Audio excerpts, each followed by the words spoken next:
Thank you, Mr. Speaker. I rise on behalf of the lobster fishermen and women in Charlotte County, for working families in St. John West, truck drivers running our highways, pensioners throughout New Brunswick Southwest, and every small business owner hanging on for help.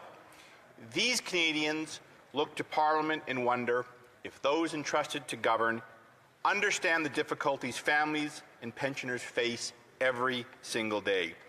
They are fed up with a government that, because it printed money and devalued family savings while driving up prices, especially home prices. They are exhausted because they are working harder and falling further behind. They are tired of a federal government that costs us too much, taxes too much, and delivers too little year after year. They are dumbfounded being told to tighten their belts and to sacrifice more after years of sacrifices, while the federal government adds another $78 billion to our debt this year alone. That works out to $5,400 more debt for each Canadian household. My constituents are the people who pay the bills of this government, as well as the bone-crushing debt on government spending. They work hard, follow the rules, and in return seek the dignity of keeping what they earn and the opportunity to build a financially secure life in safe communities. Households in my riding are not asking for more government bureaucrats to manage the economy. They're asking for a government that respects the value of a paycheck and spends our money wisely. They're crying out for change. When the Prime Minister entered office, he promised fiscal discipline. He promised a steady hand to make things better. Some of my constituents even believed Liberals would not be more of the same after the last federal election. Yet it is obvious from the budget those hopes have been dashed. The Liberals, under so-called new leadership, have nearly doubled the $42 billion deficit forecast by Justin Trudeau. We can now all see the new boss is just like the old boss, but even more expensive. Today's $78 billion deficit is the largest in Canadian history outside of war or the pandemic. It's the most expensive government. This is the most expensive government in history, and Canadians have never received less from it. Our nation is on the wrong path. The Prime Minister is adding $10 million in debt every hour and placing the burden of today's spending on the backs of our children, grandchildren, and even great-grandchildren. Canadians want the next generation to inherit a Canada where hard work is rewarded, where you can build a life, afford a home, and have confidence in the future. The reality is, after a Liberal decade of lost opportunity, Canada is a less prosperous nation, less safe, and more costly. It's a place where the dream of home ownership is now an impossible, costly nightmare. Many of us remember or understand from recent history what happens when government spends wildly beyond its means. Before we hit the fiscal wall, economic growth falls. Families struggle and life becomes harder. This budget keeps Canada barreling down Justin Trudeau's road to debt-fueled economic ruin. It's the road to serfdom. The national debt now stands at almost $1.35 trillion. What do Canadians receive from this vast sum that is impossible to understand, that is so large? Do we see more doctors and nurses in our hospitals? More homes being built? More affordable food? Stronger paycheck? No, none of this. Yet a newborn in Canada now begins life with a $32,000 debt thanks to the Liberals. The government of Canada is now drowning in red ink and will spend $55 billion on debt interest payments every single year. What's astonishing is this amount, $55 billion, is more than what Ottawa transfers to the provinces for health care every single year. $55 billion in debt interest is also more than what Ottawa collects in GST revenue each year. So this means every dollar that Canadians pay in GST, HST to Ottawa now goes to bankers and bondholders instead of social programs and federal programs. This is the direct cost of Liberal recklessness. The GST, HST revenue goes entirely to fund debt, not to help social programs or the government to help Canadians get ahead. Meanwhile, food prices continue to rise thanks to failing Liberal policies. For example, spending $800 million and likely double that amount on a useless gun confiscation program that targets law-abiding firearm owners is a priority. Here's an idea. If the government were to eliminate this program outright, it would cut the federal deficit this year by 1%. So there we go. We need 99 other ideas to get rid of this deficit altogether. There's one. If we got Brookfield to pay its taxes, there'd be a few more $1 billion. We can eliminate the deficit if we're smart about it. And this program, this gun grant program, is just one example of misplaced Liberal priorities at a time when families that earn 2 paychecks are skipping meals. Seniors are choosing between heating, eating, and buying medicine. 2.2 million Canadians use a food bank monthly, and 1 in 5 people using a food bank work full-time but still cannot afford basic groceries. This is the Canada today under Liberal management. It is time for a change. Young Canadians who should be building their lives are instead delaying marriage, delaying children, delaying a home ownership, delaying their futures. But not because they lack effort or ambition, but because they no longer see a path forward in their own country. The Liberal solution to this self-created Liberal mess, and the Liberal answer to every question, is always more government, more red tape, and more debt.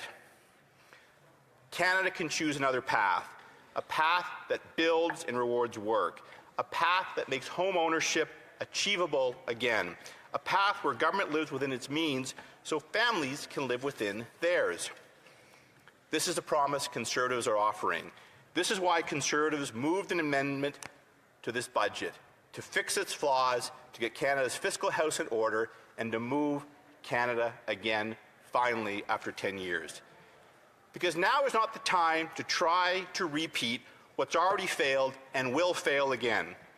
We're a country rich in resources, talent, and possibility, but we cannot continue down a path where government buries us deeper in debt as Canadians grow poorer. This is why I cannot support this budget as it stands today, why Conservatives will not support this budget.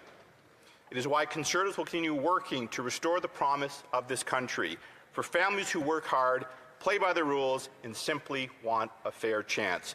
But that won't happen with this budget. It never has, it never will under 10 years of Liberal rule, and that is why we need change, Mr. Speaker. Thank you. Here, here. Comments, questions et commentaires. L'honorable député de Madawaska-Restigouche.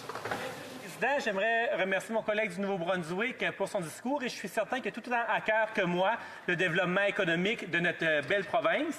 Au Nouveau-Brunswick, on retrouve 21 des 34 minéraux critiques identifiés au Canada et dans le budget 2025, on prévoit justement un investissement de 2 milliards sur 5 ans pour mettre en place le Fonds pour l'infrastructure des minéraux critiques qui va permettre d'investir dans des projets et des entreprises liées à ces minéraux essentiels.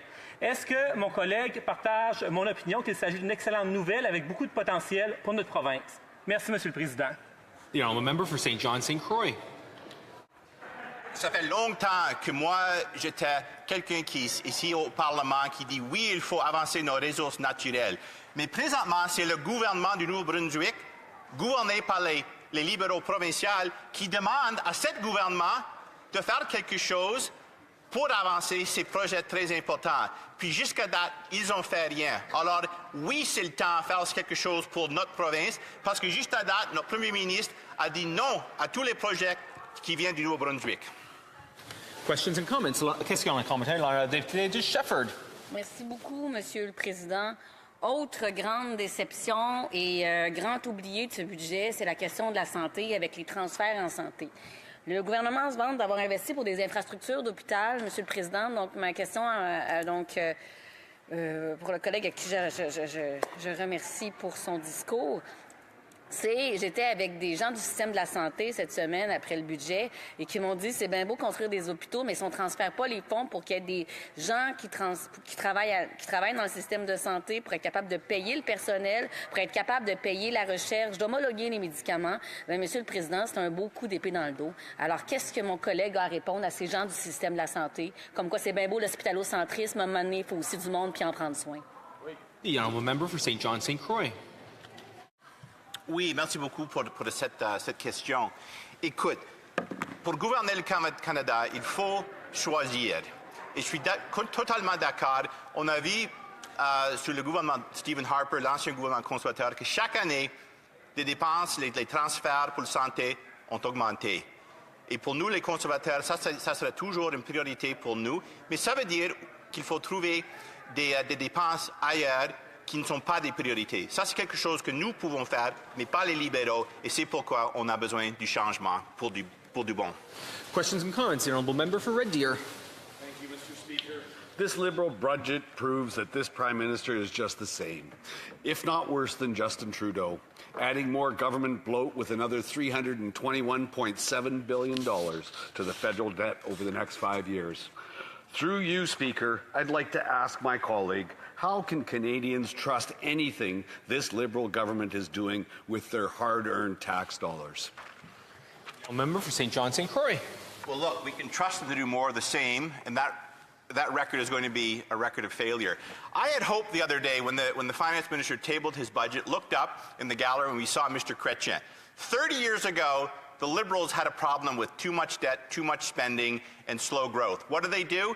They moved to go through expenditure review, cut needless, wasteful, duplicate spending. They balanced the budget in 3 years, and guess what happened? It turbocharged the Canadian economy. That is what this country needs to do again. Instead, under this Prime Minister, we are seeing the exact same playbook as the last Prime Minister, Justin Trudeau. We've had 10 years of slow, anemic growth. We need to turn it around. That will happen by getting our house in order, our fiscal house in order, lowering taxes, and getting out of the way so the private sector will build the homes, create the jobs that pay the paychecks that will get this country moving again. Question et commentaire, la députée Thérèse de Blainville.